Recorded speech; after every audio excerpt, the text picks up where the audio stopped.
ওলি কারা জানেন? যারা নিজেকে সবচেয়ে বড় গুনাহগার মনে করেছে। যে মনে করবে সবচেয়ে বড় গুনাহগার আমি, ধরে নিবেন তিনি আল্লাহর সবচেয়ে বড় ওলি।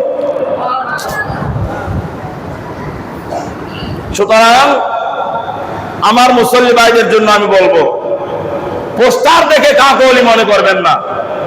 ওরেসের পোস্টার দেখে কাকে ওলি মনে করার দরকার নাই। পোস্টারের জায়গায় পোস্টার, সত্যিকার ওলি কারা সেটা আমরা পোস্টার দিয়ে বিবেচনা করব না, এটা আমরা কোরআন এবং হাদিস দিয়েই বিবেচনা করব।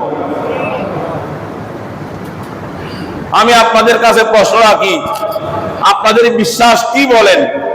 হযরত আবু বকর সিদ্দিক রাদিয়াল্লাহু তাআলা আনহু, আমার নবীর প্রথম খলিফা, পৃথিবীর সর্বশ্রেষ্ঠ সাহাবা, উনি আল্লাহর ওলি কিনা?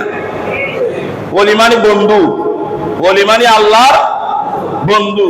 সিদ্দিক আকবর আল্লাহর ওলি কিনা? আল্লাহর বন্ধু কিনা? কিন্তু সিদ্দিক আকবর গভীর রজনীতে আল্লাহর দরবারে হাত তুলে কি বলেছেন? কাইফা হালি ইয়া ইলাহি লাইসা লি খায়রুল আমল। ও আল্লাহ, কাল হাসরের ময়দানে আমি আবু বকরের কি দশা হবে? আমার তো কোনো নেক আমল নাই, আমার তো কোনো নেক।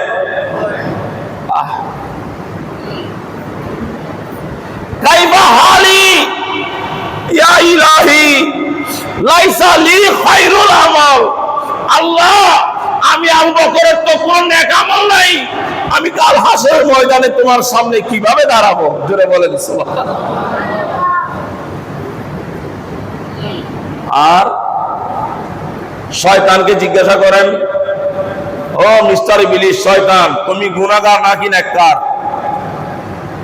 শয়তানকে প্রশ্ন করলে, শয়তান তুমি গুনাহগার নাকি নেককার?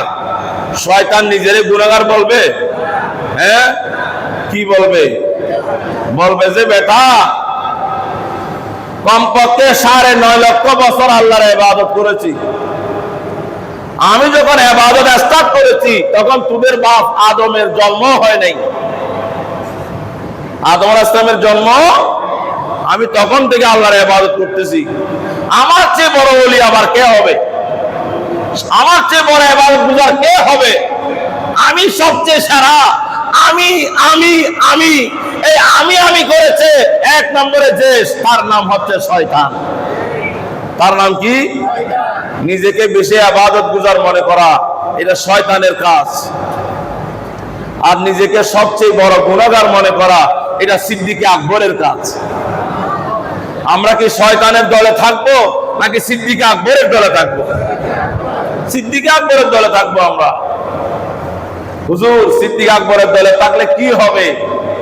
সিদ্দিক আকবরের দলে থাকলে আপনি জান্নাতের মেহমান হয়ে যাবেন। সিদ্দিক আকবরের সাথে জান্নাতে থাকবেন। সিদ্দিক আকবর আমার নবীর সাথেই জান্নাতে থাকবেন। তার মানে আমরা সবাই আমার নবীর সাথে একসাথে জান্নাতের বাসিন্দা হতে পারবো যদি আমরা নিজেকে গুনাহগার মনে করি। আল্লাহ পাক আমাদের সবাইকে আমিত্ব বিসর্জন দিয়ে এই বিনয় এবং নম্রতা আমাদেরকে অবলম্বন করার তৌফিক দান করুক। আমিন।